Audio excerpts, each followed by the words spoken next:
Hi, I'm Leah Spagrud. Welcome to Blank Canvas. In case you missed the first part, I'm working here with molds to make little animal shapes. So now these have been setting up for a while.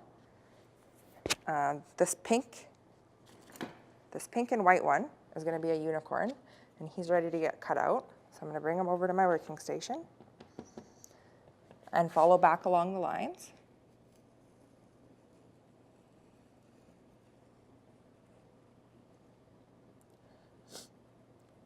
One thing that I pointed out in the first part was that my clay was a little bit too dry, so it was cracking. But I got some cool effects with this one in the pink clay, so I might just leave it if I can. It's called a happy little accident, and that happens a lot in ceramics.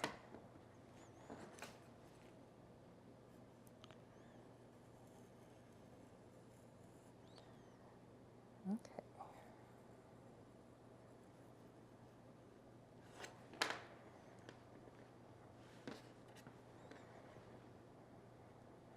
I'm going to go back through and score this one. I'll be adding a little bit of slip to this too, so he'll attach nicely. I don't want him to get too wet or he'll flop over. There's always a fine line with clay, especially porcelain.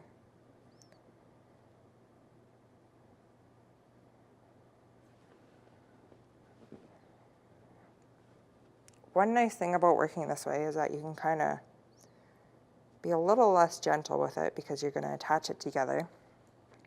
If I was working with, say, a thrown mug or bowl, and I bumped the clay like I just did this one, there's a high chance that it's going to warp in the kiln. And what that means is you're going to end up with a shape that's a little bit wonky. But because I'll be compressing the clay here a lot more, he's not going to be as wonky. Okay.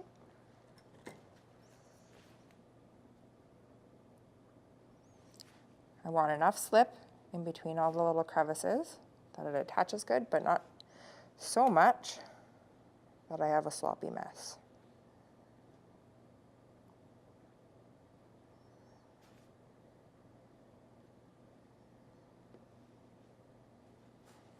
And another thing too that I'm going to keep in mind with this shape rather than the last one is that I want all of this cool coloring to stay together. So I don't want to muck it up too much.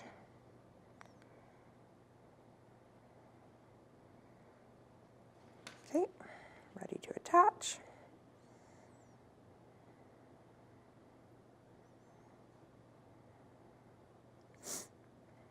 I don't know if you can see here, but I'm doing a little bit of a wiggle, and that really bonds the edges of the clay together. I always do as many things as I can to make sure that the piece that I'm working hard on is going to make it through the kiln. And a kiln is just like your oven, except a lot hotter. What it does is the kiln, once it gets hotter and hotter, it's going to evaporate all the water and everything from the ceramic material, and then you're left over with ceramic, which is what your standard plates and bowls and everything are made out of. But you can do so much more with clay. Okay, I'm going to go back through and use the brayer. It's pretty much just a handheld tiny little rolling pin. Just gently. Great, nice shape.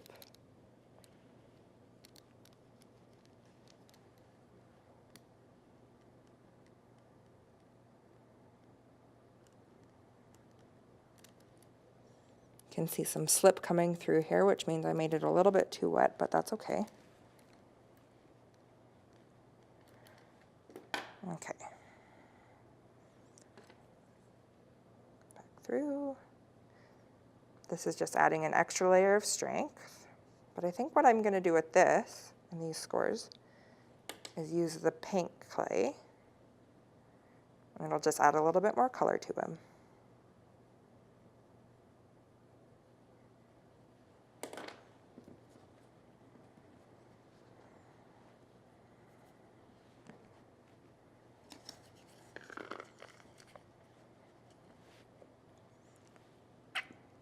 as easy as adding a little bit of water.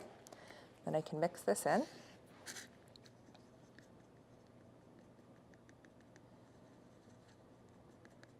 What I'm doing is creating a slip slurry, which is just watery clay. And it acts as a bond.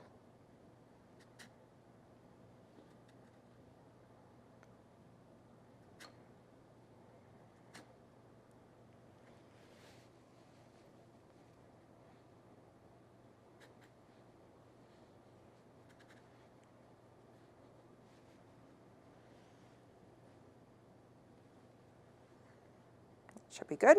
I'll let him set up a little bit. And then we'll come back to our dinosaur. He's almost ready to have legs and a tail put on him. So now I go over the clay and I smooth him out. I'm going to use my favorite tool, my Mud Tools flimsy rib. So ribs are great in pottery to do smoothing of the clay, compression, and shaping anything. So you can see here I'm taking down some of the jagged edges, making him more round.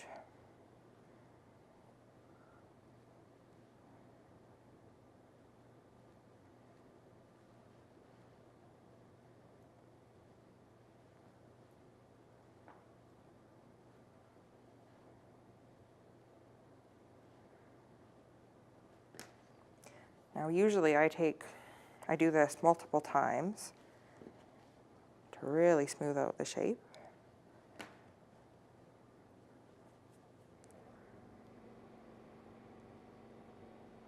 I'm going to go once more and try and fill him with some air. Again, I'm just poking a little hole, which can be filled back in. Get the water out of there. And hopefully he's going to blow up.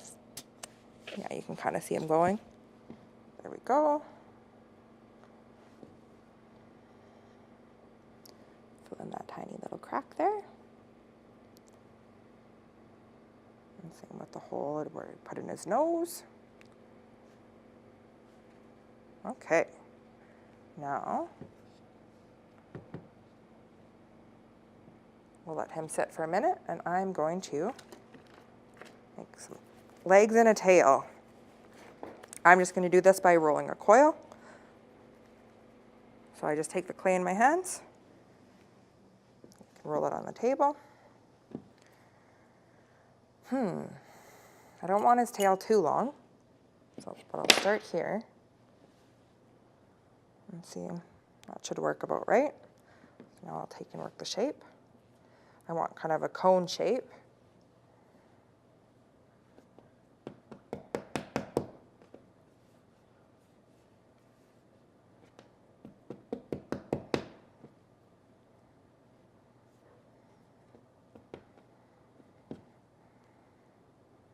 Okay, I just need to grab a tool. These are my clay tools made out of clay because it's such a versatile material. So what I've done here is I've kind of rounded the edge of the tail because I want it to fit on his back end nice. So I'm going to put slip on this and score it really well.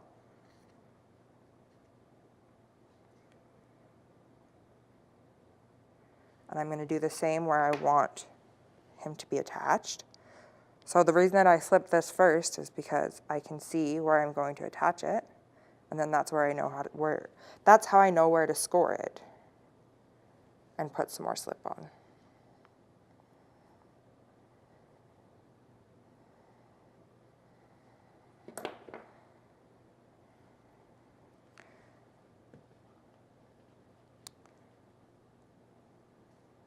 And there we go. So I want that to attach nice. Gotta let it sit for a couple minutes, so I'll roll out the legs. And the legs are pretty easy too.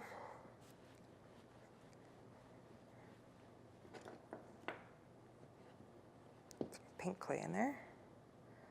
So I just cut out about the same size shapes. You can always take or add clay away. So there's our 4 legs.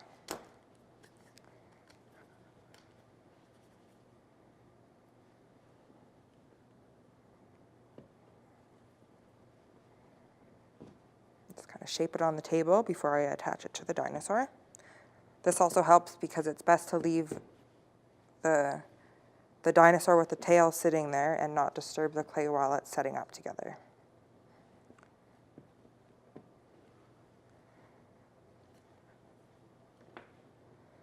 Okay, now they're not perfect, but because I'm going to be doing most of the molding on the dinosaur itself, that doesn't really matter. I'm going to do the same thing. Make a little concave.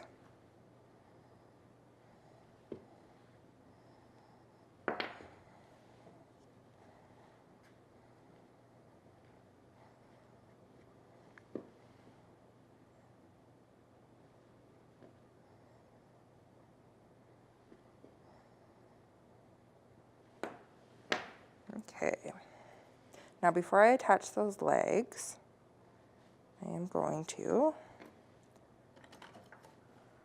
take this tool and smooth the tail end to itself a little bit. I want it to have a more uniform look.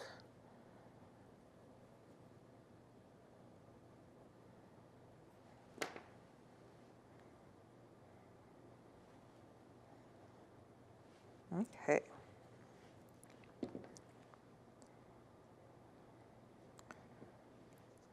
Put the front 2 legs on.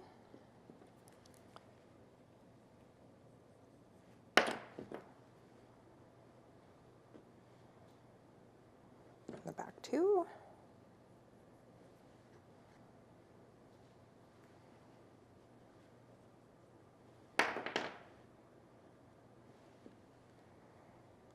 You can see he's kind of starting to come into shape.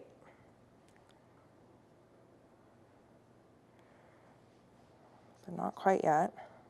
So I'm going to let all those legs set up and the tail. I made the back legs too big.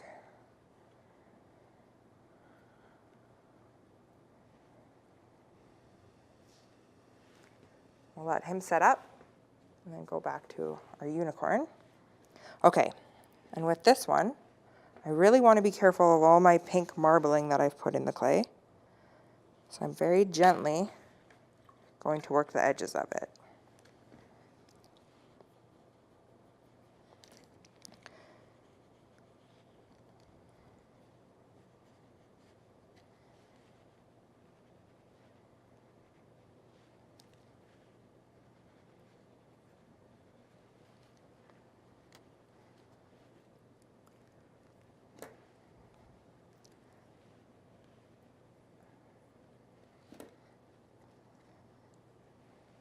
I'm being very mindful not to blend all the pink with the white clay. Because what I'm going to do is I'm going to fire him with a clear glaze so it'll show through all the different marbling effects that I was going for.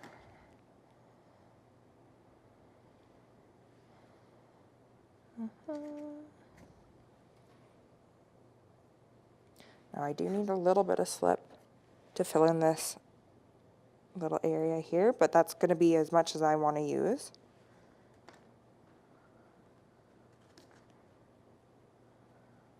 Okay.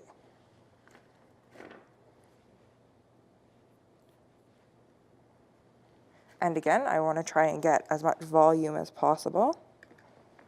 So I'm going to use my blower. There we go. It just puffs it up a little bit, but it works wonders.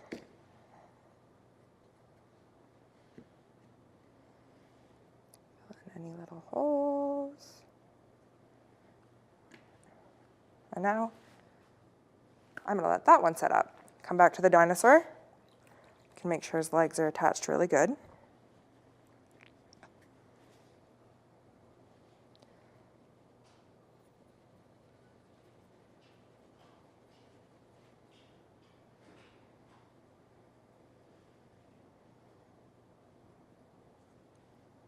I'm just blending the seams because I want him to look like one whole piece.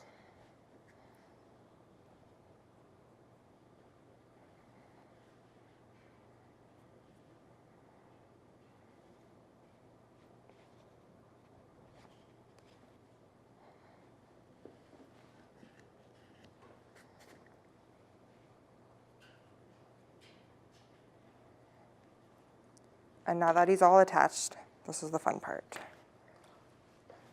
Get to re-wet him down and mold his legs.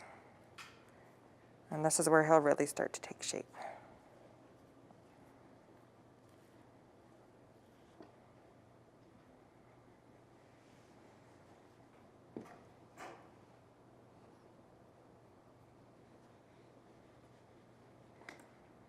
I have to pump some air back into him.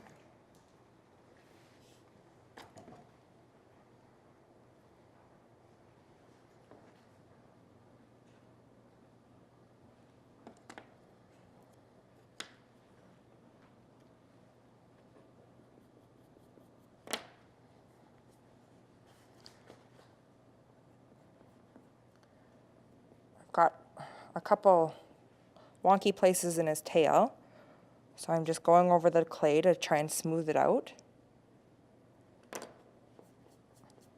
without making him too wet, because I don't want him to lose strength in his structure.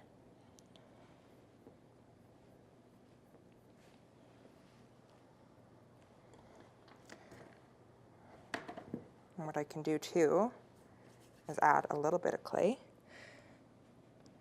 into these places that just look out of place.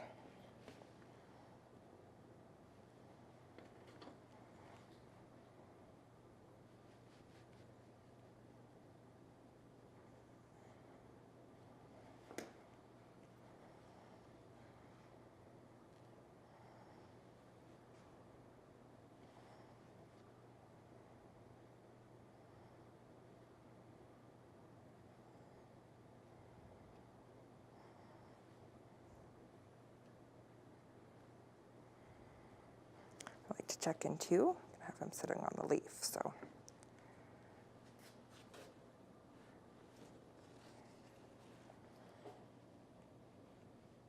Okay.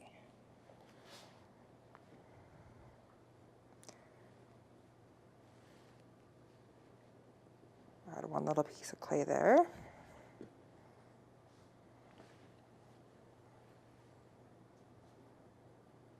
That's one nice thing with hand building rather than throwing, is you can just put a piece of wet clay anywhere and work it into the shape.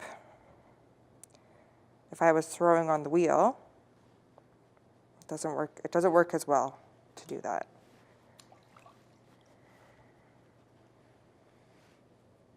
Okay.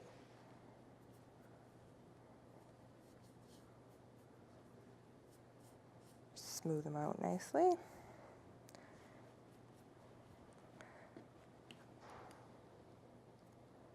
It's a lot of back and forth, especially because you go and smooth one thing and you accidentally ding another thing.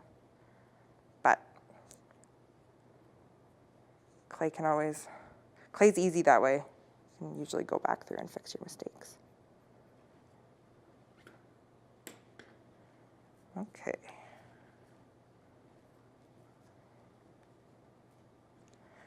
I'm just pressing his belly in because he's caving in on one side. You can see, oh, I'm getting a couple cracks, but I can just fill those back up with slip.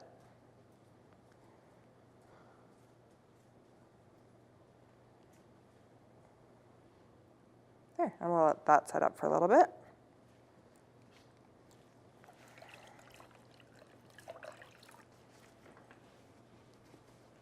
And come back over to our unicorn.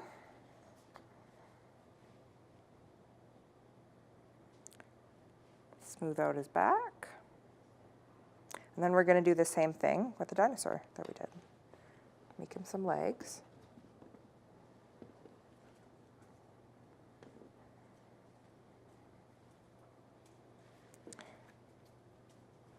Now this is just pieces of the marbled clay. So hopefully we get some of that pink showing through once we attach them. Now I know that unicorns, well, they don't exist, but horses have long legs. If I were to put long legs on this, there's a good chance he's going to warp in the kiln. So I'm just going to put short legs on him because he's make-believe anyways.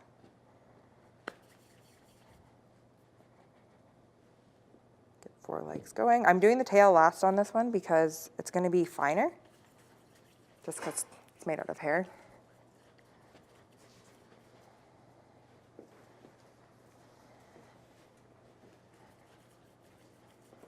Oops.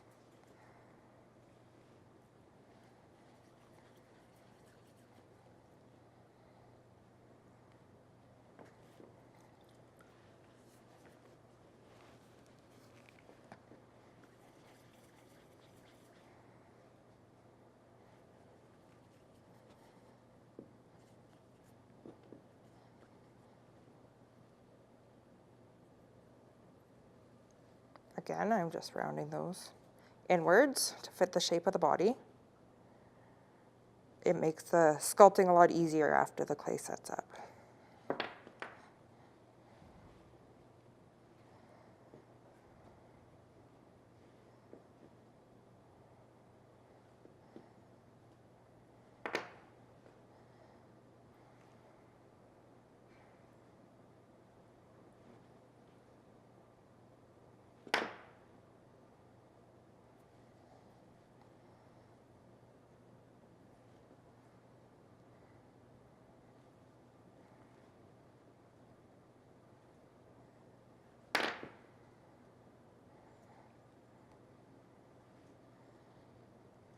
Okay. Now those need to set up. I'm going to make some ears.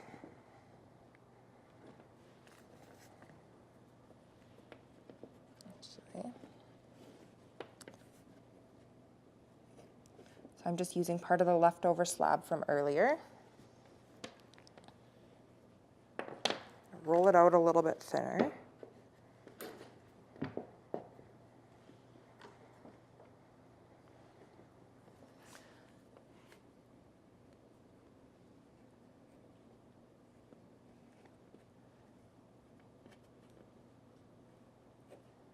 I think these might be a little bit too big, but you can always cut them smaller.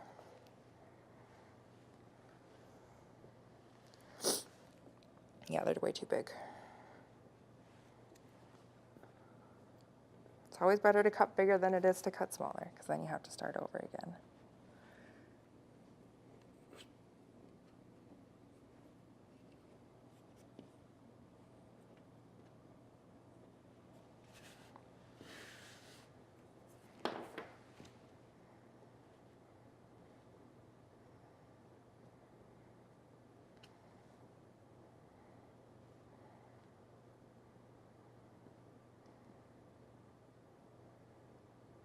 Okay, I'm gonna let those legs set up and leave the ears over here. Come back to the dinosaur and we'll finish him up.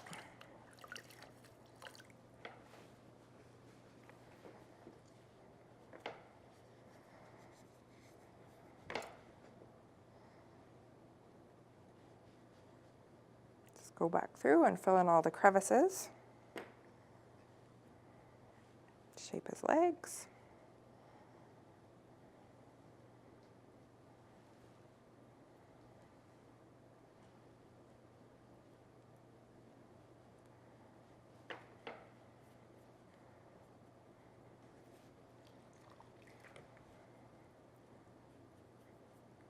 Okay.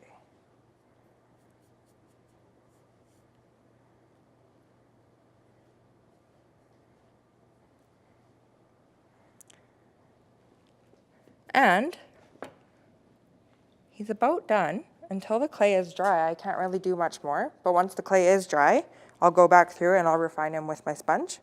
And I'll just smooth him out even more. And then he'll be ready for the bisque kiln.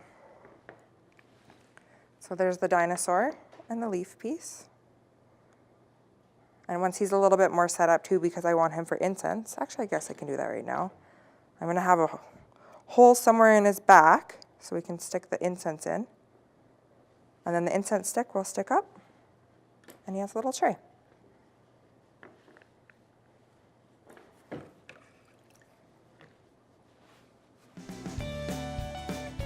Back to our unicorn. Thank you for watching. In the next part, we're going to finish the unicorn. If you're interested in learning more about pottery or taking classes, you should visit Medalta.